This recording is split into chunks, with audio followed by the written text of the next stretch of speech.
Em um silêncio qualquer, numa casa comum, a vida de uma família foi transformada por um mistério que desafiava toda a lógica. Era Pedro Henrique. Um menino de apenas 12 anos, com olhos que brilhavam em jogos e mãos ágeis em brincadeiras de criança. Mas, em certos momentos, algo profundo e inexplicável tomava conta dele. A voz fina e jovial se transformava. Tornava-se grave, serena, marcada por uma cadência que não era dele. Uma voz que carregava o peso de décadas, o calor da terra molhada e a paciência infinita do tempo. Era a voz de um preto velho de 80 anos. Das suas palavras, já não saíam gírias de adolescente, mas provérbios de uma sabedoria ancestral. Conselhos que acalmavam corações, respostas que pais aflitos não tinham, histórias de um passado que ele jamais poderia ter vivido. Aquele menino, de repente, canalizava a alma anciã de um espírito que havia partido. O que era aquilo? Um dom? Uma maldição? Uma doença que nenhum médico conseguia diagnosticar? O assombro se instalou. O medo pairou sobre a família, que via seu filho falar com uma voz que não era sua, carregando uma presença que era, ao mesmo tempo, assustadora e profundamente pacífica. Até que um dia, a verdade veio à tona. E eles descobriram que Pedro Henrique não estava doente. Não estava perdido. Ele havia sido escolhido. Escolhido para uma missão muito maior do que qualquer um poderia imaginar. Uma ponte entre dois mundos, um instrumento de cura e um mensageiro de uma verdade que mudaria para sempre o destino de todos que cruzassem o seu caminho. Esta é a história de um menino comum, com um coração extraordinário, que nos convida a questionar: até onde vai a nossa história? E de quantas almas é feita a nossa própria alma? Imagine um lugar onde o tempo parece correr mais devagar. Uma casinha simples, caiada de branco, no coração de Minas Gerais. Lá, o despertar não era marcado por alarmes, mas pelo canto do galo e pelo aroma inconfundível de café coado no pano, uma fragrância que se misturava às orações matinais de Dona Maria. Era um cheiro de acolhimento, de trabalho honesto e de fé simples, mas inquebrável. Nesse cenário de serra e simplicidade, Pedro Henrique crescia. Sua infância era desenhada pelas brincadeiras de correr descalço na terra vermelha, pelas partidas de peão no terreiro poeirento e pelos fins de semana ajudando o pai na roça, aprendendo, desde cedo, o valor suado do sustento e o contato humilde com a terra. A família não tinha riquezas materiais, mas sua fortuna era a união, selada por uma devoção profunda. Todas as noites, após o jantar simples, Dona Maria reunia os filhos ao redor da mesa de madeira. A lamparina cuspia sombras dançantes nas paredes enquanto sua voz, doce e firme, lia trechos do Evangelho. Pedro, diferente dos irmãos que por vezes se inquietavam, era um poço de silêncio. Ele ouvia com uma intensidade que ia além da curiosidade infantil. Seus olhos grandes, de um marrom profundo, pareciam não apenas escutar as palavras, mas absorvê-las, como se estivesse decifrando um código escondido entre as linhas sagradas. Havia uma serenidade precoce em seu olhar, uma maturidade silenciosa que não passava despercebida. A sábia Dona Conceição, a parteira que havia trazido tantas crianças da região ao mundo, certa vez observou e resumiu o que muitos sentiam: esse menino tem luz nos olhos. Era uma percepção vaga, uma intuição, mas que carregava um peso de verdade que ninguém ainda podia compreender. Aos 12 anos, Pedro Henrique era, na superfície, um garoto como qualquer outro daquela comunidade. Sua vida seguia o ritmo das estações, dos cultos na igreja e das brincadeiras à beira do rio. Não havia sinais exteriores do extraordinário que pulsava em seu interior. Tudo era normal, até que uma tarde de domingo, comum como qualquer outra, decidiu revelar seu segredo. O sol começava a se despedir, tingindo o céu de laranja e roxo, e a família se reunirá na varanda, aproveitando a brisa fresca. Foi nesse cenário de paz doméstica, no momento em que todos menos esperavam, que o comum se desfez. O ar parou. A voz de menino se calou. E quando Pedro Henrique abriu a boca novamente, não foi sua voz que saiu. Algo ancestral, uma presença sábia e tranquila, tomou conta daquele corpo juvenil. A transformação foi tão súbita quanto assustadora. E a pergunta que ecoou na mente de todos, congelada no ar daquela tarde, foi a mesma que agora fica para você: o que aconteceu naquela tarde de domingo que quebrou para sempre a normalidade daquela família? A resposta, meus amigos, é o início de uma jornada que vai desafiar tudo o que você acredita sobre a vida, a fé e a missão da alma. E ela começa agora. A vida na casinha de Minas seguia seu curso pacato, marcada pelo ritmo das colheitas e das festas do interior. A normalidade era uma companheira constante. Até que um domingo diferente chegou, com a visita dos tios que moravam na Grande São Paulo. A casa encheu-se de um burburinho alegre, histórias da cidade grande se misturando aos causos da roça. Todos estavam reunidos no quintal, sob a sombra generosa do pé de manga, quando a conversa, naturalmente, derivou para as dificuldades da vida. Os tios falavam do custo de vida, do cansaço do trabalho na capital, enquanto o pai de Pedro compartilhava as preocupações com a seca que ameaçava a lavoura. Era um daqueles momentos adultos, pesados, onde as angústias eram expostas como feridas comuns. Pedro, como de costume, estava à margem, sentado nos degraus de madeira da varanda, aparentemente absorto em observar formigas carregando folhas. Sua presença era tão silenciosa que quase se tornará invisível naquela conversa séria. Foi então, no ápice de um lamento mais profundo sobre as incertezas do futuro, que o impossível aconteceu. O menino levantou a cabeça lentamente. Seus olhos, sempre tão expressivos, pareciam vidrados, fitando um ponto distante no horizonte, além da cerca de arame farpado. Quando abriu a boca, não foi sua voz de criança de 12 anos que quebrou o silêncio. Era uma voz que parecia emergir das profundezas da terra, grave, pausada, melodiosa como um rio correndo sobre pedras lisas. Uma voz que carregava o peso e a doçura de 80 anos de estrada.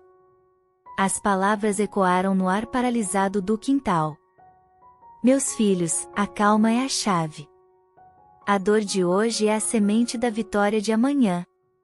Não se desesperem com as tempestades da vida, pois elas regam a terra da alma para que a fé possa brotar com mais força. O efeito foi o de um raio em um dia claro. O sorriso congelou no rosto dos tios. O pai de Pedro deixou o cachimbo cair no chão, sem sequer perceber. A avó, que tricotava, parou com as agulhas no ar. O silêncio que se seguiu era tão espesso que se podia ouvir o zumbido de um inseto voando a metros de distância. Todos os olhos estavam cravados no garoto, que permanecia imóvel, com os olhos semicerrados, como se estivesse em um transe profundo, em outro lugar, em outro tempo. Segundos que pareceram uma eternidade se passaram até que ele piscou lentamente, e a expressão de serenidade ancestral se dissipou, substituída pela inocência confusa de sempre. Pedro! Pedro, meu Deus do céu, o que foi isso, meu filho? Perguntou Dona Maria, a voz trêmula, as mãos suadas apertando o avental. Ela se aproximou, ajoelhou-se frente a ele, buscando em seu rosto qualquer sinal de reconhecimento. Pedro olhou para a mãe, depois para os rostos assustados ao redor, genuinamente perplexo. O que foi o quê, mãe?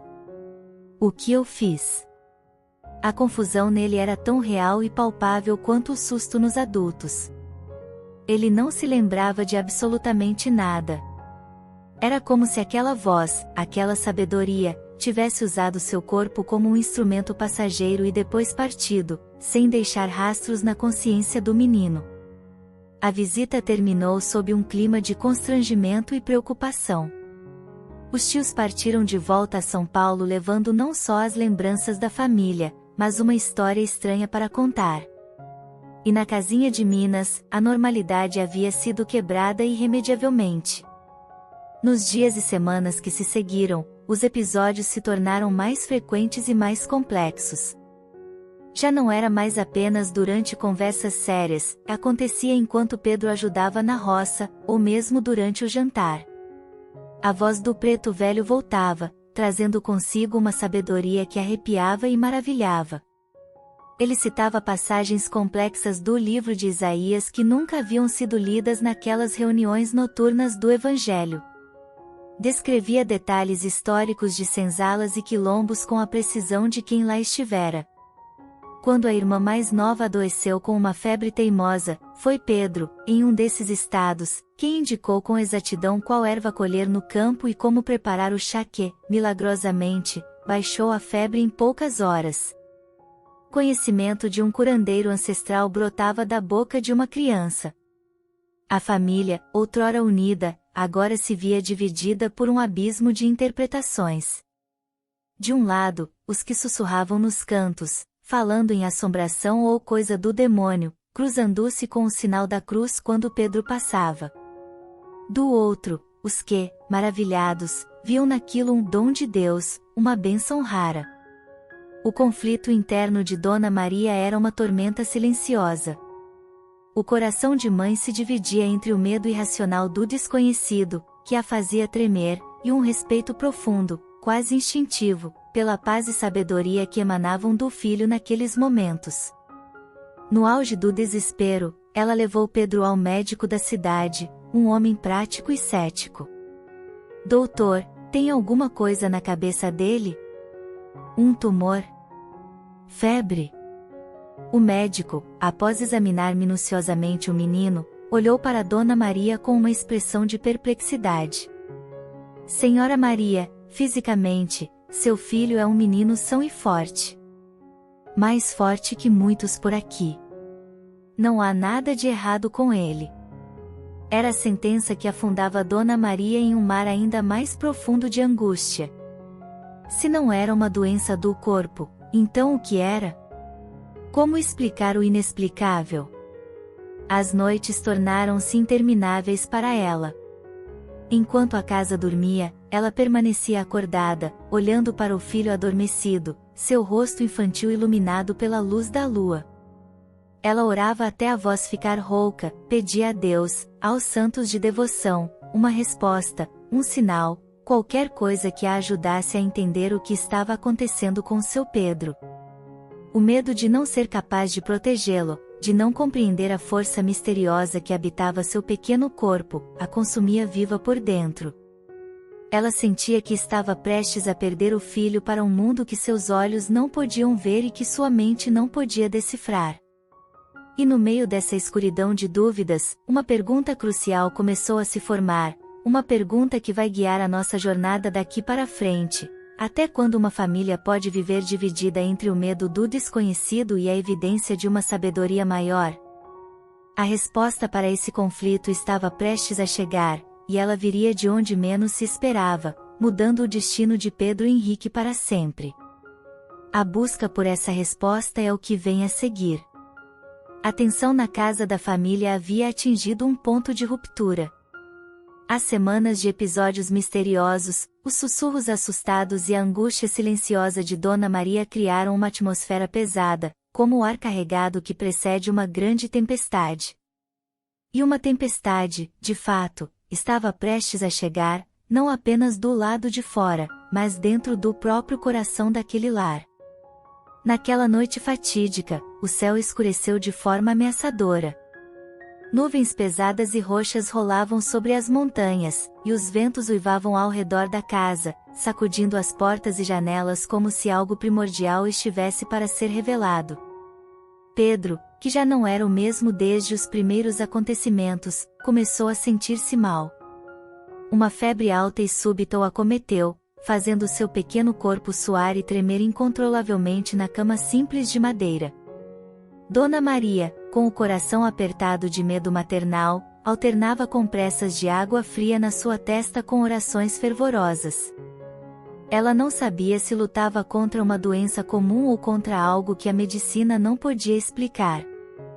Foi no auge do delírio da febre, quando os relâmpagos cortavam o céu e os trovões ecoavam como tambores celestiais, que a transformação mais profunda e definitiva ocorreu. Pedro parou de se debater. Sua respiração ofegante acalmou-se de repente, tornando-se profunda e ritmada. Ele se sentou na cama com uma lentidão solene, seus olhos, antes vidrados pela febre, agora estavam abertos, mas não enxergavam o quarto. Eles pareciam fitar uma dimensão invisível, cheios de uma paz e uma antiguidade sobrenaturais. E então, a voz saiu. Mas não era a voz grave que já haviam ouvido antes. Desta vez, era algo ainda mais profundo, mais enraizado, carregado de uma autoridade espiritual tão impressionante que não havia espaço para dúvida ou medo, apenas para um respeito avassalador. Cada palavra era medida, envolta em uma doçura infinita, como a de um avô consolando seu neto mais querido. Maria, minha filha querida, acalme seu coração. Não temas. Dona Maria, que estava ao lado da cama, sentiu as pernas fraquejarem. Ela caiu de joelhos no chão de terra batida, as lágrimas escorrendo livremente pelo seu rosto, não mais de medo, mas de uma emoção profunda e inexplicável. A voz continuou, suave e firme. Eu sou Pai João de Aruanda. Sou um espírito de luz que acompanha esta criança bendita desde o seu nascimento no plano espiritual. Não vim para trazer mal algum. Vim para cumprir uma promessa. O choque inicial deu lugar a uma curiosidade transcendente. Pai João? Dona Maria balbuciou, limpando as lágrimas com as costas da mão. O que o Senhor quer com o meu filho? Por que escolheu ele? A voz de Pai João emanava de Pedro com uma serenidade que contrapunha perfeitamente o caos da tempestade lá fora. Não fui eu quem escolhi, minha filha. Foi ele quem se ofereceu. Este menino, que você chama de filho, carrega em sua alma a experiência e o amor de muitas existências. Ele não é uma criança comum. Ele é um espírito missionário, um trabalhador da última hora, que aceitou a missão mais desafiadora, voltar à Terra para servir, para ser um instrumento de caridade e consolação para os corações partidos. Pai João então teceu explicações que iam muito além da compreensão simples da família. Ele falou sobre a mediunidade como um dom divino, um instrumento de trabalho no campo do espírito. Explicou que Pedro, ainda no mundo espiritual, havia se comprometido com esta missão, sabendo dos desafios que enfrentaria. Sua mediunidade não era uma maldição, mas uma ferramenta de luz. Ele seria uma ponte, um canal por onde a sabedoria ancestral e o consolo dos espíritos bons poderiam alcançar aqueles que sofrem no mundo material. Mas ele é apenas uma criança, chorou Dona Maria, sua voz um misto de incredulidade e amor. Ele quer brincar, correr, não está preparado para uma carga tão pesada. A resposta de Pai João veio carregada de uma sabedoria infinita. No corpo, sim, ele é uma criança. Mas a idade do corpo é um vestuário temporário, minha filha. A maturidade da alma é o que verdadeiramente importa. A alma dele é antiga, é sábia, e é movida por um amor que você nem pode imaginar. Ele veio justamente para mostrar que a pureza de uma criança e a sabedoria de um ancião podem habitar o mesmo ser. Ele veio para ensinar. A conversa prolongou-se pela madrugada. Pai João deu conselhos específicos para a família, orientou sobre como cuidar de Pedro, como discernir os espíritos e como transformar aquele dom em uma fonte de bem para toda a comunidade. Quando o primeiro raio de sol rompeu por entre as nuvens dispersas da tempestade, iluminando o quarto, a voz calou-se. Pedro deitou-se suavemente e mergulhou em um sono profundo e reparador. Ao acordar horas depois, a febre havia desaparecido completamente. Mas algo fundamental havia mudado em seus olhos. Já não havia mais confusão ou medo. Havia uma serenidade precoce, uma luz de entendimento. Pela primeira vez, ele se virou para a mãe, que havia passado a noite em vigília ao seu lado, e sussurrou: "Mãe, eu lembro. Lembro da conversa com o vovô João." Pedro Henrique não estava mais possuído por um mistério assustador. Ele havia sido revelado a si mesmo. A criança dera lugar a um missionário em formação.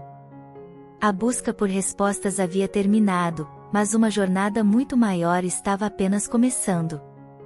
E o que ele faria com essa nova consciência, como ele e sua família abraçariam esse destino extraordinário, é o que vai definir o legado que você vai conhecer a seguir. A transformação estava completa, e o verdadeiro trabalho estava prestes a começar. A revelação daquela noite de tempestade não foi um fim, mas um recomeço.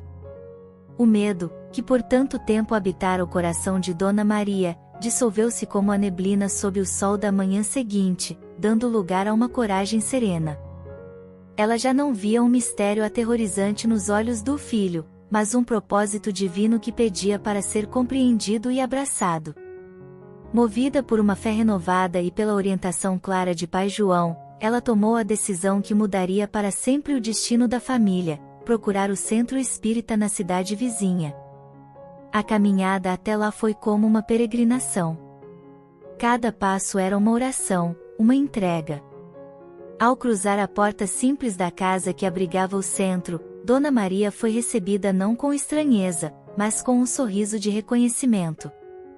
O dirigente, seu Antônio, um homem de cabelos grisalhos e olhos que pareciam enxergar a alma, ouviu sua história sem interromper.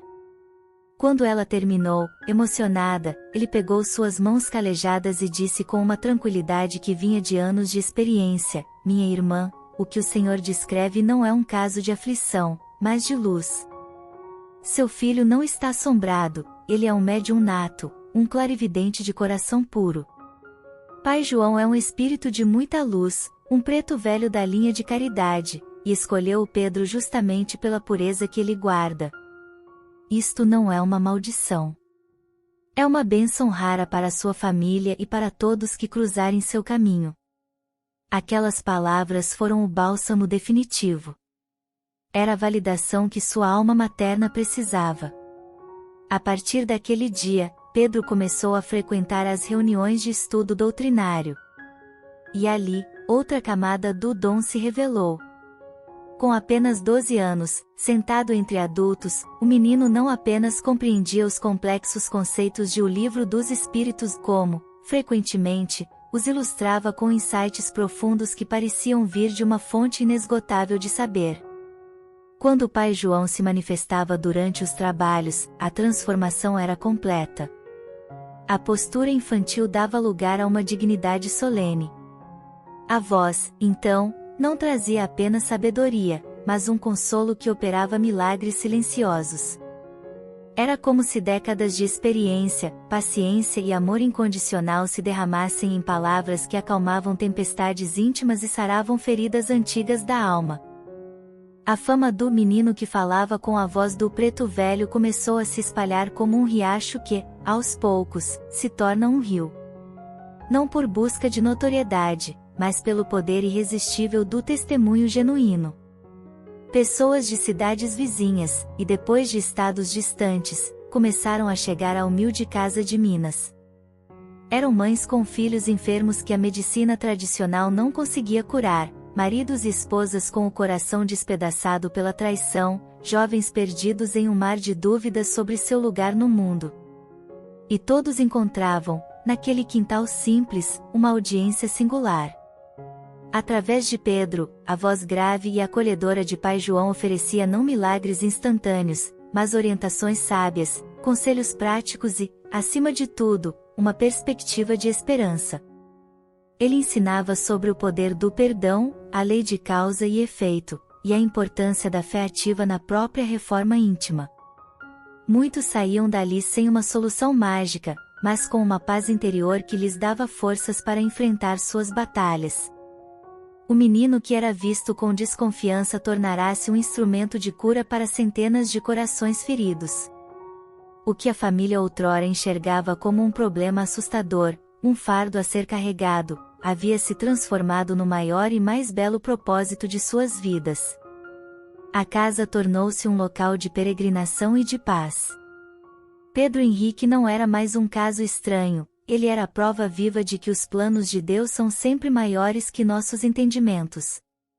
E através dele, Pai João deixava sua mensagem mais profunda, como um convite à reflexão final que prepara o desfecho desta história. Não há acasos na vida, meus filhos, dizia a voz sábia, ecoando no coração de todos os presentes. Há apenas encontros marcados pelo amor divino. Cada lágrima, cada sorriso, cada alma que cruza nosso caminho, tem um propósito no grande bordado da criação. A jornada de Pedro não é sobre um dom extraordinário, mas sobre a coragem de aceitar o chamado para servir. E o seu chamado, qual será? A história de Pedro Henrique nos mostra que a maior reviravolta não está no destino, mas na forma como escolhemos enxergá-lo. E a pergunta que fica, aguardando a conclusão desta emocionante trajetória, é: como essa missão de amor se consolidou e que legado eterno ele plantou na Terra? A resposta, que vai tocar o seu coração, está no nosso último capítulo. Hoje, décadas depois daquela noite de tempestade, Pedro Henrique é um homem feito, um médium cujo nome é sinônimo de caridade e sabedoria em todo o país. Centros espíritas lotam para ouvi-lo, e sua palavra carrega o mesmo peso sereno de quando era criança. Mas a essência permanece a mesma, a humildade do menino do interior e a voz acolhedora de Pai João, que nunca se calou. Olhar para trás é contemplar a perfeita tecelagem do destino. Tudo começou com um menino de apenas 12 anos e uma família assustada, que não conseguia decifrar o enigma de uma voz que não era dele. O medo, na verdade, era apenas a porta de entrada para uma fé mais robusta e consciente. A história de Pedro Henrique nos ensina, de forma indelével, que os caminhos de Deus são de fato misteriosos, mas sempre, sem exceção, cheios de propósito e amor. Aquele menino não foi um acaso escolhido.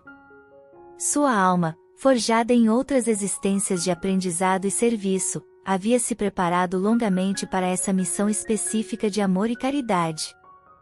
A mediunidade não surgiu nele, foi reconhecida por ele, como um chamado ao qual sua essência já estava sintonizada. Dona Maria, que um dia chorou lágrimas de medo e incompreensão ao lado da cama do filho, hoje, já idosa, sorri com os olhos marejados de gratidão. Ela se tornou a guardiã mais fiel da missão do filho. Eu não entendia, ela costuma dizer, com a simplicidade que sempre a caracterizou, minha visão era pequena. Eu via o susto, a dificuldade. Mas Deus, em sua infinita sabedoria, sabia exatamente o que estava fazendo. Ele não estava me dando um problema, estava me confiando um tesouro. Sua jornada é um testemunho vivo de que a entrega e a confiança podem transformar a maior das apreensões na mais bela das bênçãos. A mediunidade, assim vivida, longe de ser um fardo pesado, revela-se um presente sagrado. E a maior lição que Pedro Henrique nos deixa é que ser diferente, sentir diferente ou enxergar o mundo de uma forma singular não significa estar errado. Significa, simplesmente, que sua alma foi chamada para um propósito que transcende a compreensão imediata. Significa que você carrega dentro de si uma centelha única, destinada a iluminar um cantinho específico do mundo. Como nos ensina o Evangelho segundo o Espiritismo, a cada um segundo suas obras, a cada um segundo suas necessidades. Pedro recebeu o dom que sua alma, pelas obras de outrora, estava mais do que preparada para carregar. E através desse dom, que ele abraçou com coragem, centenas, talvez milhares de pessoas encontraram um farol de luz em meio à escuridão de suas próprias dores. Muitas vezes, o que nos assombra, o que não conseguimos explicar e que nos enche de temor, é apenas a mão de Deus trabalhando de forma silenciosa e misteriosa, preparando os instrumentos de amor necessários para curar um mundo tão ferido. O menino que falava com a voz de um preto velho cresceu, seu corpo amadureceu, mas Pai João continua tão presente e atuante quanto naquela primeira noite. Esta é a prova mais bela, O amor divino não conhece barreiras de idade, não é limitado pelo tempo e muito menos pelo espaço. É uma força eterna que apenas busca canais dispostos a deixá-la fluir. E agora, uma reflexão para você. Esta história não é apenas sobre Pedro Henrique. É sobre todos nós. Pense por um momento, qual é o seu dom único? Aquela habilidade que surge com naturalidade, aquele insight que você tem e os outros nem sempre entendem, aquele chamado suave no seu coração para servir, para criar, para consolar? Talvez não seja uma voz ancestral, mas pode ser a mão que acalma, a palavra que aconselha, o ouvido que escuta sem julgar, o talento que inspira. Muitas vezes, nosso maior dom é também nossa maior vulnerabilidade, porque nos torna diferentes. E é justamente aí que mora nossa missão. Vamos conversar? Comente aqui embaixo. Eu me identifico com essa história porque já me senti diferente pelos meus dons ou talentos. O meu dom é a capacidade de complete com o seu dom e, assim como Pedro, eu quero usá-lo para fazer o bem. Compartilhe sua experiência nos comentários. Sua história pode ser a luz que outra pessoa precisa para aceitar o próprio domingo. Se esta mensagem tocou o seu coração e você acredita que ela pode trazer esperança para mais alguém, faça isso. Curta este vídeo, sua curtida ajuda essa mensagem de fé a alcançar quem mais precisa. Inscreva-se no canal, há muitas outras histórias de amor e superação pela frente. Não perca nenhuma. Deus nunca nos dá um fardo maior do que podemos carregar, e nunca nos chama para uma missão que nossa alma, no seu íntimo, não esteja preparada para cumprir. Confie.